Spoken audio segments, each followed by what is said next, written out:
I'm Robert Parker, local musician, arts activist, and friend of the museum. I'm sorry I can't be there with you tonight, but I know the team at OMA has a lot of great things to share as we celebrate their reopening. So let's get this show started.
So thank you so much, Robert Parker, for that beautiful opening.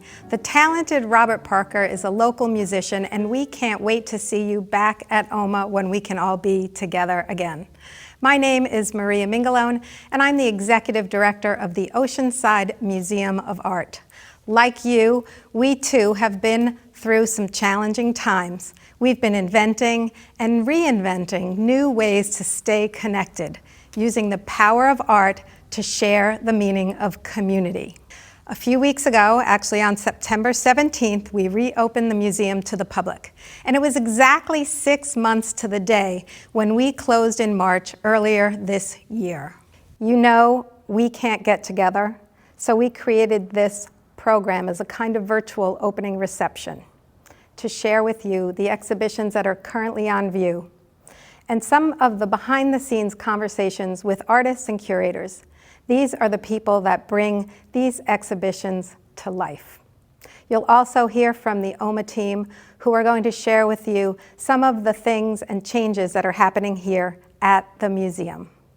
This program does not replace seeing the exhibition in person, nor can it be an in-depth exploration of the artists or the artwork that is here on view. Please consider this a fun and a lighthearted introduction to all that we have to share with you. There are deeper conversations that we can share with you that you can find on the OMA website at #MuseumFromHome. Check them out. Let's hear about the 4 exhibitions that are on view right now at Oceanside Museum of Art. Gifted, collecting the art of California at Gardena High School from 1919 to 1956. Thank you to our title sponsors, Bram and Sandra Dykstra. Southern California Contemporary Quilts. And Pamela Earnshaw Kelly, Witness. A special thank you to Robin J. Littman, our title sponsor for that exhibition. And finally, Allan Morrow, After Fires. Now let's get started with Gifted, and we'll hear from Katie DOLGOV, OMA's exhibition manager and registrar. Take it away, Katie.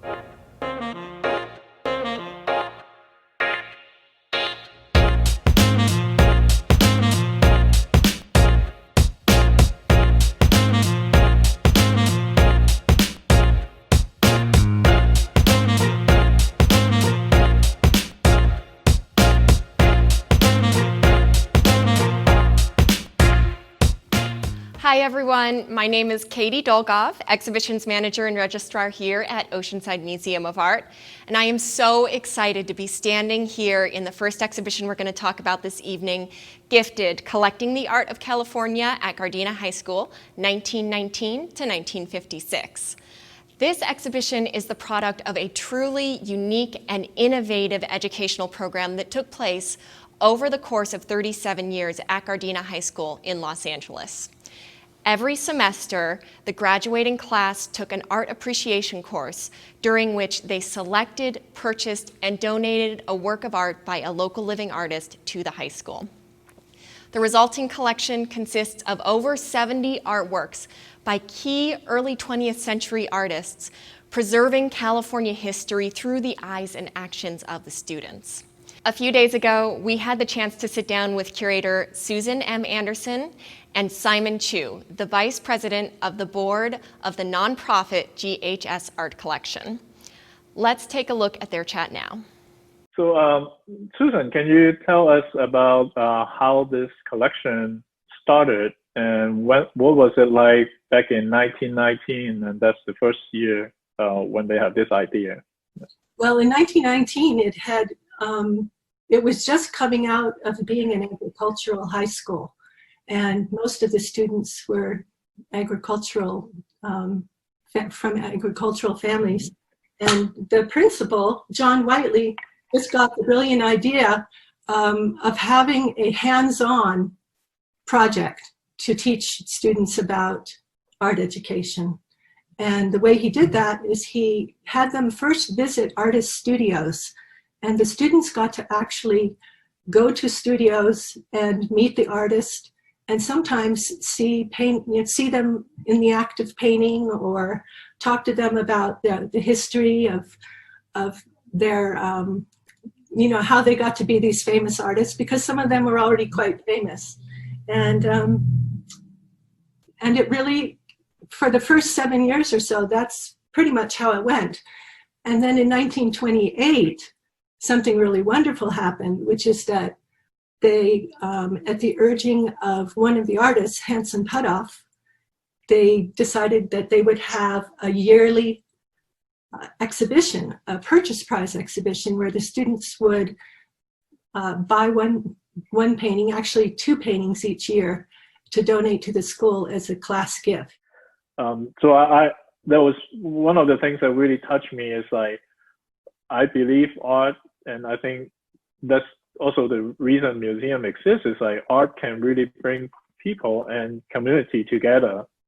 And so this is a great example, and in a large scale in that time, how it got done. And I think it's wonderful. It was. It took about 800 people each year.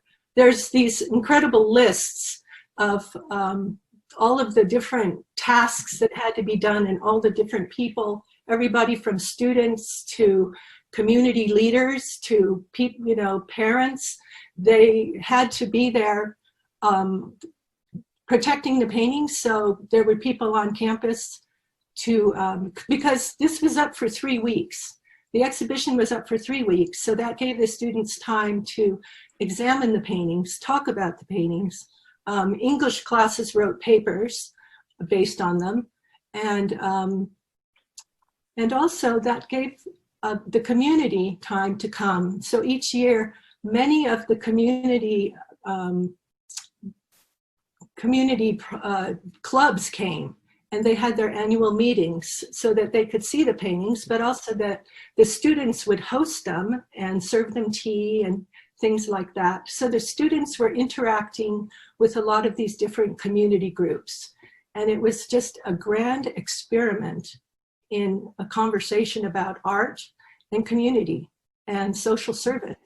And there's nothing else like that. This collection is like a California Impressionist, but it's not only that. I think it's more than that. Can you tell us more about the art in this collection? Sure. It's a lot more than California Impressionism, but I think that people feel that the collection is valuable partly for that, because it's a document of kind of the unfolding development of art in Los Angeles. And so it starts out in 1919 with what was going on then, which was California Impressionism.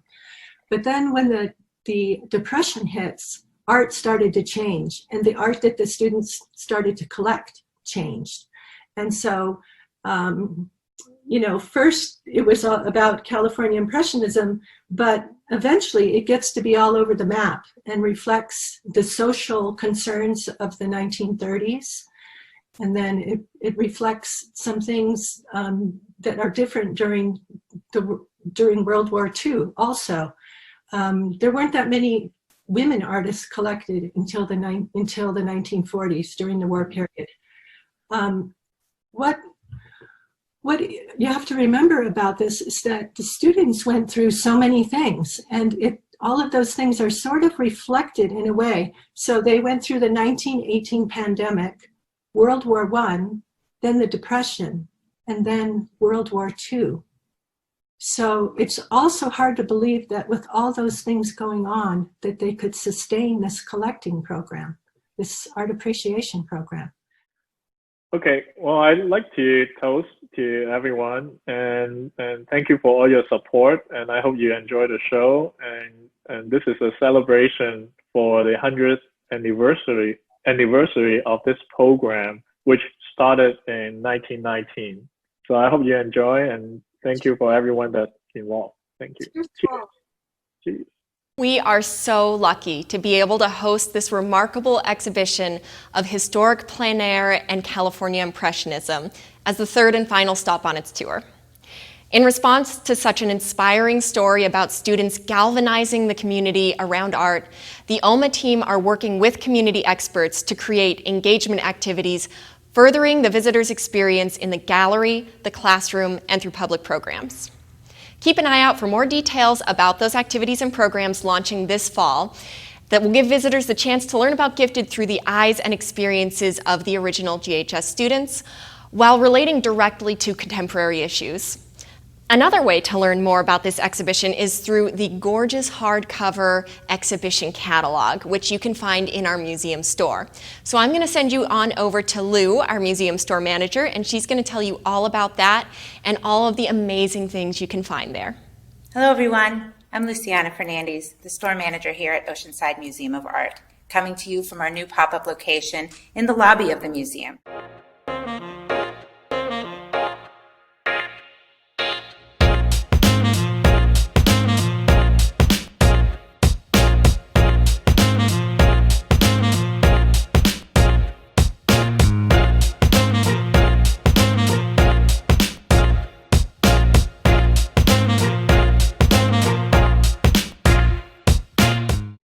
The museum store prides itself in giving back to our community. I work with over 70 local artists, and we sell exclusively from them. So your purchases not only go help to benefit the museum, but it also gives back to the wonderful talent that we have in this area. As Katie mentioned before, we carry the Gifted catalog, the companion piece to the exhibition that we're having right now. And it's absolutely beautiful. It's fully illustrated. Lots of history and stories that will take you even deeper into the collection. The museum store offers so much more than just catalogs. We have art books, we have baskets, we have sculpture, we have original watercolor paintings, we have signed limited edition prints, we have cards and hand-painted journals. There's something for everyone. And now's the perfect time to come because, as you know, the holidays are upon us. And you can find something unique for someone you love, and you will not be able to find that anywhere else. Thank you so much, Lou. I'm here to introduce the next exhibition by the artist Pamela Earnshaw Kelly, Witness. One of OMA's hallmarks is that we showcase living artists from LA to TJ. And Pamela is an Oceanside resident. And although she lives here locally, she also has an incredible national reputation. Her mastery of material is expert, and yet it looks so spontaneous. Her sculptures look as though they emerge from the earth, and yet they also seem as though they're untouched by human hands. We're about to hear from Pam in her exhibition on the second floor in Groves Gallery. But before that, let me send a thank you out to Robin J. Littman for her title sponsorship. My name is Pamela Earnshaw Kelly. I'm here at the Oceanside Museum of Art. I'm a ceramic sculptor, and this is my show titled Witness.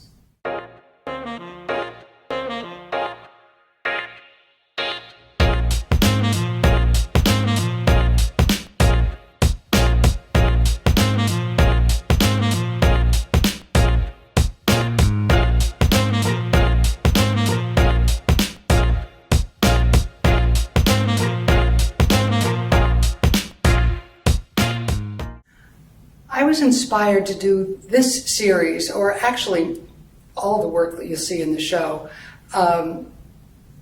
using animals as subject matter.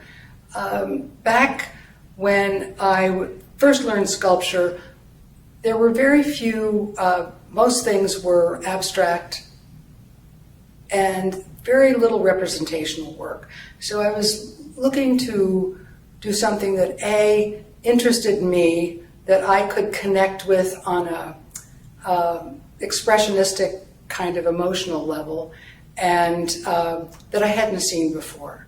I'm very interested in the surface and the clay itself. The clay itself is a muse for me. And I'm interested in often not covering the clay. So I work from slabs of clay. I'll roll out a slab of clay, and I learned that if clay has its own language, if you bend a slab of clay back on itself and then open it back up, you'll get a whole series of patterns. This whole kind of map of interesting things that happened. I would then learn to use that language, incorporate it into the sculpture, essentially by using that slab, engineering a way to get it to be upright, and then pushing from the inside to create the form. This show is unique for me in that it's the first large show I have had here on the West Coast, showed for many years on the East Coast. It's also kind of a retrospective. This is about 20 years of work. I mean, obviously it's not all the work I've done, but it shows different areas of exploration for me. It's important to come here to the museum, first of all, because it's a wonderful museum. There are number of very good shows right now.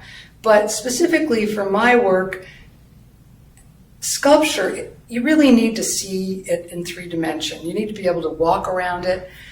And I've spent a lot of my focus on surfaces, either the glazed surfaces, the layering of various slips and glazes, embossing, and then this sort of process of bending and working the clay, that you really need to get close to the work. So it's one thing to experience it from afar, and I like to think that it just gets more interesting the closer you get, and you just, it's difficult to experience that any other way than in person. Also scale. I think that particularly with ceramic sculpture, people seeing a picture of ceramic sculpture, they tend to think that the work is small.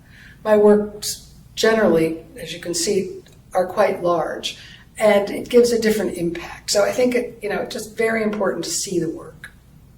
And I hope you get you're able to come.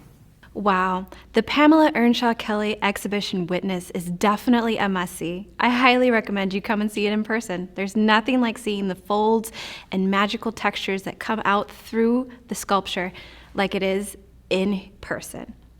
I'm Vic, the membership manager here at OMA, Oceanside Museum of Art, and I am thrilled to talk to you today about the power of membership here at OMA. OMA has a variety of different levels of membership to accommodate anyone, from the art curious to the practicing professional to the philanthropic supporter of OMA, and every level in between. With benefits like admission to our exemplary exhibitions of Southern California art and artistry, guest passes, discounts on programs, access to digital content, and of course, our amazing events. Who can say no? Who can say no to the taste of art? The Small Talk series, artist spotlight videos, live stream lectures with Robin Douglas, Art Apart, workshops to keep you creative at home. Or our signature events, like the Teeny Tiny Art Mart. Or Art After Dark, that's going to be held on Halloween this year, with some of our most local, talented artists bringing their creations to life, straight from the catwalk into your home. With so many options, it's hard not to connect with OMA. Let's find Katie. I think she's somewhere here in the museum. Thanks so much, Vic. I haven't wandered off too far. I'm here in OMA's Grand Stairwell, where you'll get your first glimpse of Allan Morrow's artwork in his exhibition, After Fires. Allan is a member of OMA's Artist Alliance, which is a program specifically for artists that any OMA member can add on to their basic level of membership, and they will get opportunities for juried exhibitions, networking events, quarterly critique sessions, and discounted participation in so many OMA activities. Now, Allan was the grand prize winner in last year's Artist Alliance Biennial, which is how this exhibition came to be. And we have a biennial every other year, so we have one coming up. So let's head on up to the Gerald and Inez Grant Parker Community Gallery, where Allan's going to tell us a little bit more about his artwork and himself. Hello, my name's Allan Morrow, and I'm here at the Oceanside Museum of Art at the Parker Gallery for my show, After Fires.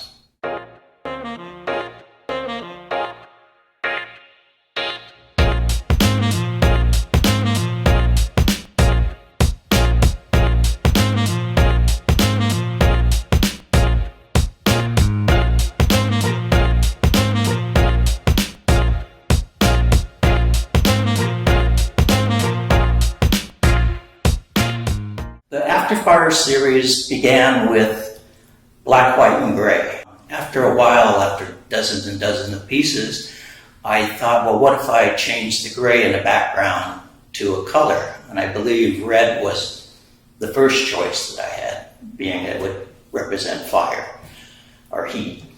Then I liked that piece, so I did another one in yellow and orange, and then blue. And it gave a different set of visuals that you don't get in black, white, and gray. Happier, maybe, or more depressing, I don't know. So that's how those colors came into play. This series was started from a trip in Northern California during the car fires. It started in 2018, where I did some of the pieces that are here. Some of the early ones are black, white, and gray. During the car fires in 2003, I thought about doing something of the destruction of fires to the wildlife, but it took 15 years to actually figure it out. Well, they're acrylic for the most part on either canvas or paper. Also, some of them, like this couple behind me, are done with Posca pens, acrylic pens, which I like because you can draw a continuous line. So it's like using pen and paper, but you can get a wider tip on them. Okay, I started doing lino prints. I've done two, which are now at the museum store. One's called Zip After Fires, and the other is called One Tree After Fires. They're lino cuts in black, small editions. So, and a lot of these paintings, in the back of my mind, they could have been prints as well, because I have a degree in painting and printmaking. So, but I haven't done prints in a long time, so I thought this was a good time to work on the print side of my profession. I think you should come to this exhibition because you can see this in person rather than online. And it's my work, you should see it, as well as the other shows in the museum. Wow, I'm so glad that we have finally been able to reopen the museum and everyone gets a chance to see in person Allan Morrow's artwork. Hi, I'm CITLI MEJIA and I'm the Visitor Services and Community Engagement Coordinator. I'm so proud of our team at OMA and that we've been able to reopen the museum in such a big way. I'm especially proud of all of the OMA volunteers, the longtime and new ones who have continuously helped us to keep the museum safe. We have had so many amazing reunions here at the museum since our reopening. One of my favorite parts has been to see all of the friends coming together and finally be able to share their love of art in person. We have added a time ticketing schedule program to ensure to stay under capacity and facilitate our communication with guests. We have added sanitizing stations all over the museum, signage, and a cleaning timeline to maintain a safe space. Hello, everyone. Thanks for tuning in tonight. I'm Dry Keel, your preparator and facilities manager here at Oceanside Museum of Art. Since the shutdown, we have made several upgrades here at the museum, starting with our kitchen. We have a new refrigerator, new freezer, several small new appliances, as well as even pots and pans. Our next upgrade happens in the Gleason Gallery with state-of-the-art track lighting system. And our final upgrade is in the bathrooms with touchless features for the sinks and the toilets, as well as new flooring and new lighting. I'm hoping all these new upgrades will make your museum visit more enjoyable and safer, and I can't wait to see everybody back. Thanks.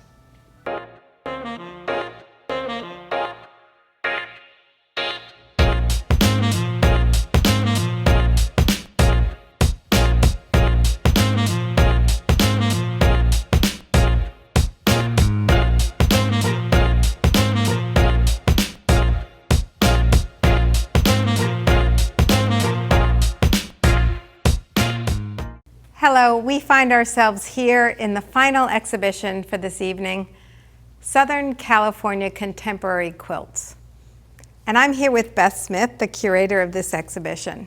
This is OMA's 13th quilt exhibition. I think it really is a demonstration of the tremendous popularity of this popular genre. It is very true, especially in Southern California.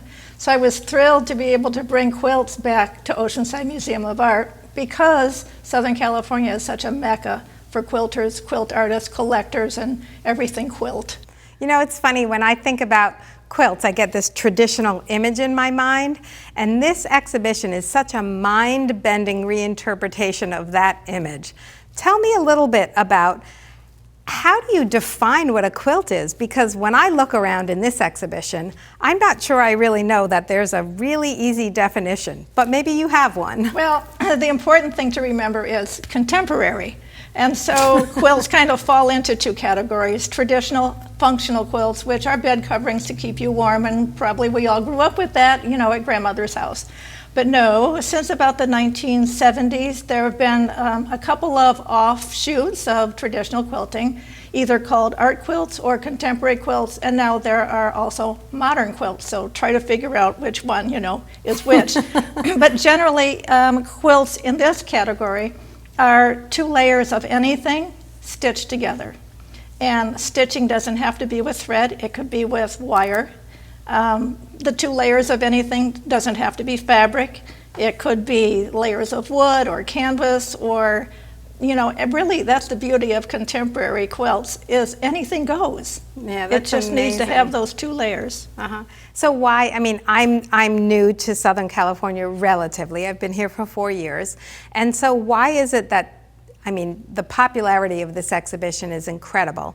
So why is it that contemporary quilts, or fiber arts, I guess I should say, are so important to the Southern California region?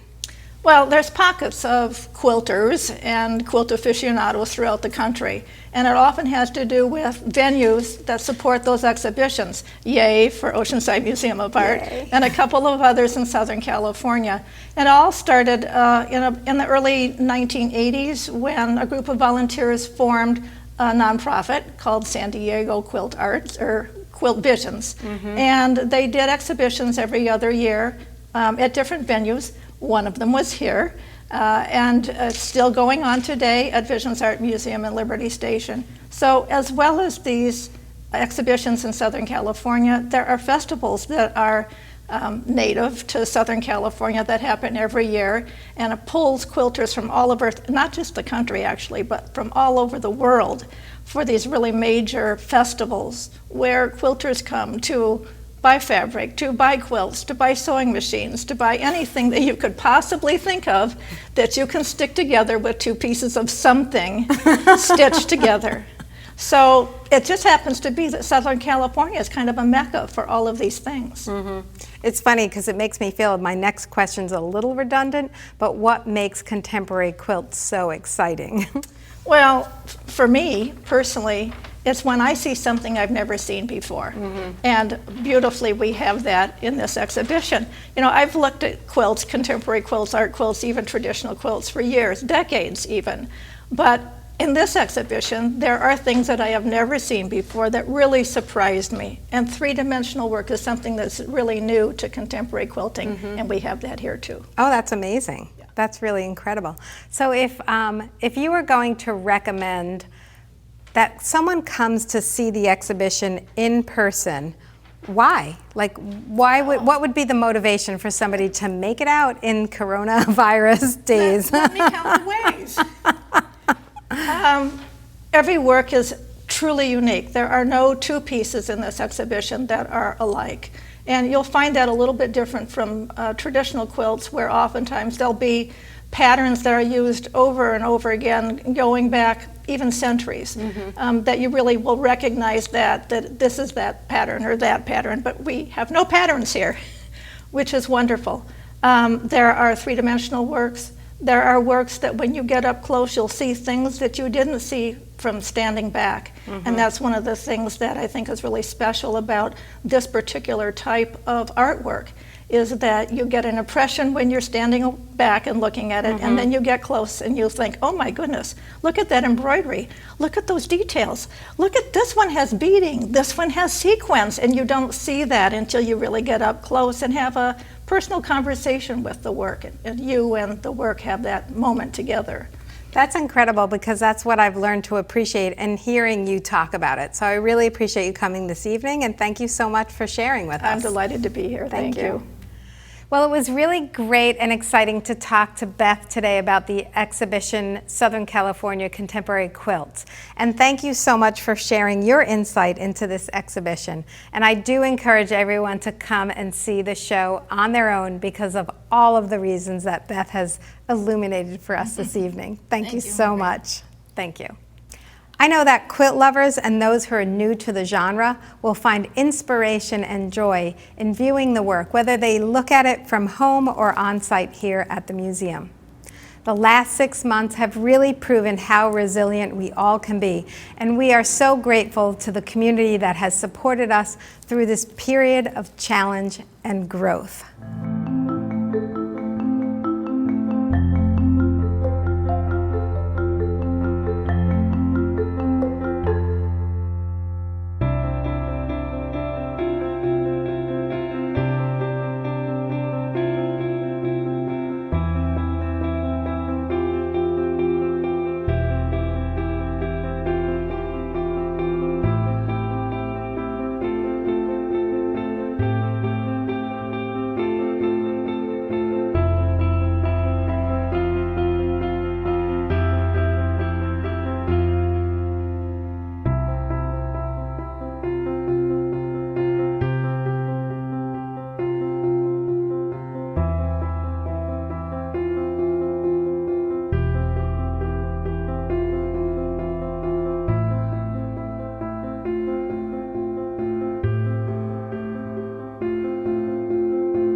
It takes guts, it takes the will to succeed, and it takes a whole lot of love to make it through a pandemic. I, for one, have learned how much love and dedication the OMA team brings to our work. And we all have learned how many people really love and care for the Oceanside Museum of Art. We wouldn't succeed without you. Thank you.